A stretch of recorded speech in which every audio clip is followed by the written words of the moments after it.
A secret visit to Moscow between the United States and Putin is unfolding right now as Donald Trump has collapsed all of America's prior alliances. Trump just sent our CIA director, John Ratcliffe, on a secret trip to apparently meet with Putin and Lavrov in Moscow. Earlier this morning, we saw a U.S. Air Force C-17 arriving in Moscow. We then saw a motorcade with American vehicles there in Moscow. It turns out it's because John Ratcliffe will be having meetings over there, apparently with Putin and Lavrov, and the United States has demanded that Zelensky not do any further attacks on Moscow, St. Petersburg, and surrounding areas, while the Trump regime has sent its officials to meet with Putin.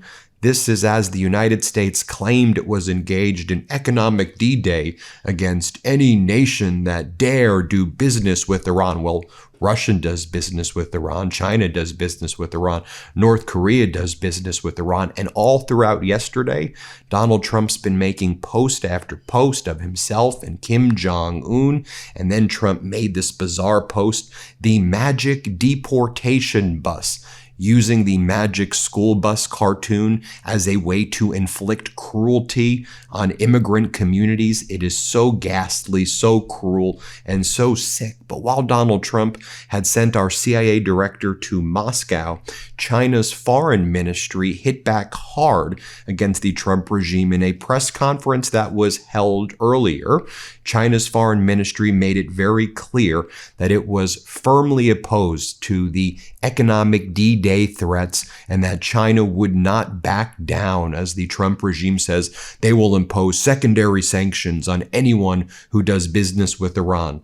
Take a look at what happened while Donald Trump is being the sycophantic Putin and Kim Jong-un bootlicker, the ally, China, of Iran and Putin and Kim Jong-un. Take a look at what China's foreign ministry spokesperson said. Play this clip. China has made clear on many occasions its firm opposition to illicit unilateral sanctions that have no basis in international law or the authorization of UN Security Council. Economic wars and maximum pressure are not the solution. On the contrary, they will only lead to escalation and risk spillover, which will disrupt the global economic and financial order and harm the legitimate interests of other countries. The pressing More of China's foreign ministry spokesperson this morning. Let's play this clip right here. China's cooperation with Iran is conducted within the framework of international law and should not be disrupted. China is closely following the developments and will take all necessary measures to firmly safeguard its rights and interests. And so with all of that taking place, what was Donald Trump posting?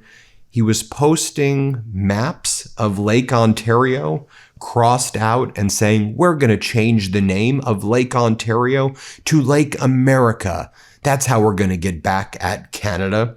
Then Donald Trump posted, over the last 10 years, the United States lost on average $60 billion a year with Canada, no more. President DJT, and his social media post was accompanied by an ad on his social media platform that says, Trump $1,000 bill being given away free on for Truth Social users. Hurry, only 71 left, as he's attacking Canada with false information.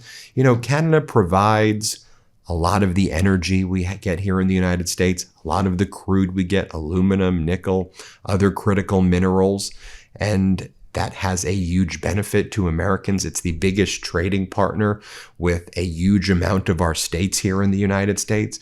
I mean, this Trump regime is so utterly reckless and despicable. And I'll just go and show you these MAGA sycophants right here. Like, here's Lisa McClain. She's one of the top MAGA Republicans in Congress. She's a congresswoman from Michigan.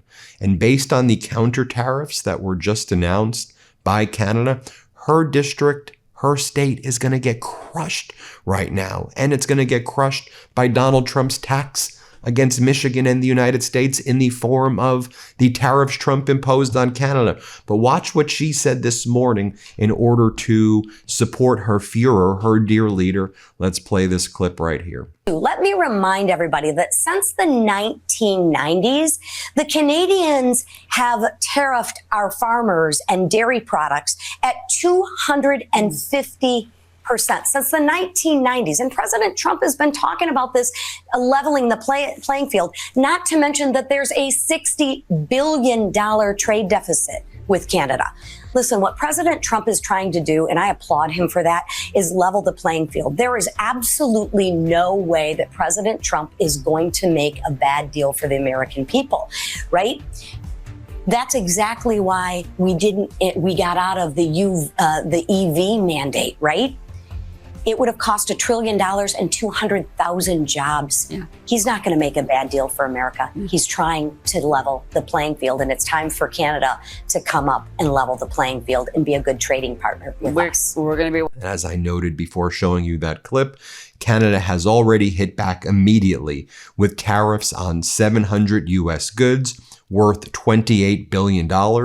Canada is responding to Trump's trade war escalation with counter tariffs against 700 American goods, amounting to $27.6 billion, and rolling out supports for workers affected by the trade war. The Canadian countermeasures will go into effect after the Labor Day long weekend on Tuesday, September 8th. And what's Donald Trump doing? More deranged post. Canada has been ripping off the United States for decades, he posted this morning. They've been charging our farmers 400% tariffs and more. They have driven many wonderful U.S. companies out of business. For 10 years, they wouldn't certify Gulfstream jets until I got involved. They wanted 100% of the market for Gulfstream, Canadian's competitor. I deal with many countries, and Canada is easily the most difficult and unreasonable. They feel entitled, but they are not a state and will be entitled no longer. Canada doesn't feel entitled. Canada doesn't want to be a state. Canada is a proud, sovereign nation. And the fact that you are so threatened and intimidated by America's top ally, by our closest partner, shows what a traitorous, treasonous, lunatic, psycho, sexual predator, deviant, hateful, vile, piece of utter trash that you are. It just illuminates it all as you send the CIA director to go and meet with Putin and Lavrov in Moscow, while you post about your love of Kim Jong-un, while you say that Xi Jinping had the greatest ballroom, the greatest hall, and that's why you need to have a golden ballroom. It's so sickening. Just more deranged posts from Trump this morning. The United States is giving serious consideration to changing the name of Lake Ontario to Lake America, and that we don't expect to be doing much business with Ontario any longer. Thank you for your attention to this matter. Well, we heard from the Premier of Ontario, Doug Ford, this morning. Here's what he had to say about that. Here, play this clip. Well, I think it's a lot of rhetoric because we're the number one customer to 17 states, number 2 to 12 others, Ontario alone. If Ontario was just standalone, would be the third largest trading partner in the world. Canada is the number one customer, and we buy a tremendous amount of goods off Americans. 9 million Americans wake up every single morning to produce a product, a widget, or a service for Ontario. But, we're strong believers in being a sovereign country. And when President Trump wants to attack our sovereignty and attack our businesses and people in Ontario, I can't roll over. My job is to protect Ontario and Canada, and ironically, protecting the American people. President Trump ran on lowering the cost of goods. Everything's gone up, from homes to fuel. He ran on creating more jobs. Actually, job numbers went down last month, while Ontario gained 52,000 jobs, more than the entire U.S. combined. We have a resilient economy here. We're going to keep going. We're going to continue diversifying the trade. But I feel terrible for the people in the U.S. I always say I love the U.S. I love the American people. But, states like Michigan and Ohio and Texas and Kentucky, the auto states that are manufacturing autos, it's cost the American people and the auto companies $110 billion on these tariffs. We're the number one purchaser of autos off America anywhere in the world, 400% more than anyone. And what's happening now, we're seeing a decrease in Canadians buying American vehicles, which is going to hurt the auto workers. More deranged posts from Donald Trump this morning. The failing Islamic Republic of Iran is not paying large segments of their military, while at the same time killing protesters, even when they're not protesting, at levels not seen before. It is a humanitarian crisis of epic proportions and must be stopped now. You engaged in a catastrophic and unlawful war, Donald. You blew up elementary schools. You blew up gyms. You slaughtered little girls there in Iran. You consolidated the power of the IRGC. You ran out of U.S. munitions, were out of weapons. You abandoned U.S. bases, and even more significantly, abandoned the service members and their families who lived in the region without giving them any clear understanding of what they do. You have some of our troops starving aboard these aircraft carriers. You've ruined America's leadership in the world. You've destroyed the livelihoods of our farmers and our manufacturing base here in the United States. And so no wonder I looked at some of the latest polling data this morning, and it is not looking good for Donald Trump. The Reuters Ipsos poll this morning shows only 13% of Americans strongly approve of Trump. Only 13%. That's the lowest I think that we've seen in a while or ever. Only 35% of Republicans strongly approve of Trump and 13% of Americans overall. And then Donald Trump, again, just deranged. The Americans, every word, syllable, sentence out of this guy's mouth is just an utter lie. Here's what he posted this morning.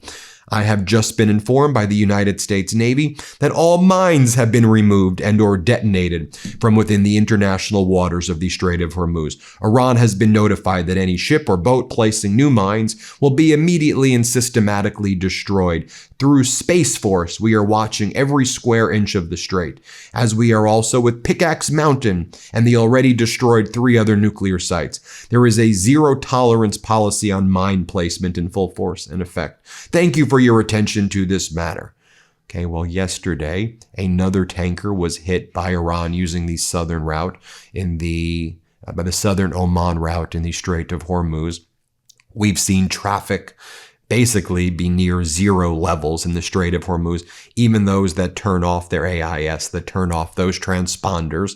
We know that we've hit tank bottom. We're basically at the bottom of these salt caverns in our strategic petroleum reserves here. All Americans know the price of diesel's at record highs. The price of gas is at all-time highs. And not just gaslighting from the Trump regime, just pure fabrications and lies. When did you get rid of the mines? You need a mine-sweeping vehicle to do that. A mine-sweeping ship to do that. Which mine-sweeping ship went in and demined the Strait of Hormuz? It didn't show up on any of the satellite footage. Nobody knew. Super secret operation. Again, it's just lie after lie after lie. And some people are like, that's part of his psychological warfare. No, he's a psycho. He's actually a psychotic liar with every word out of his mouth. Every utterance is a lie. He reposted the thing last week about North Korea also, based on my good relationship with Kim Jong-un of North Korea. I'm not happy with the United States doing the joint exercises with South Korea. Kim Jong-un is not hostile to the United States. I've ordered Pete Hegseth that we stop doing these joint exercises with South Korea. Dude, you posted that last week. You're reposting that right now.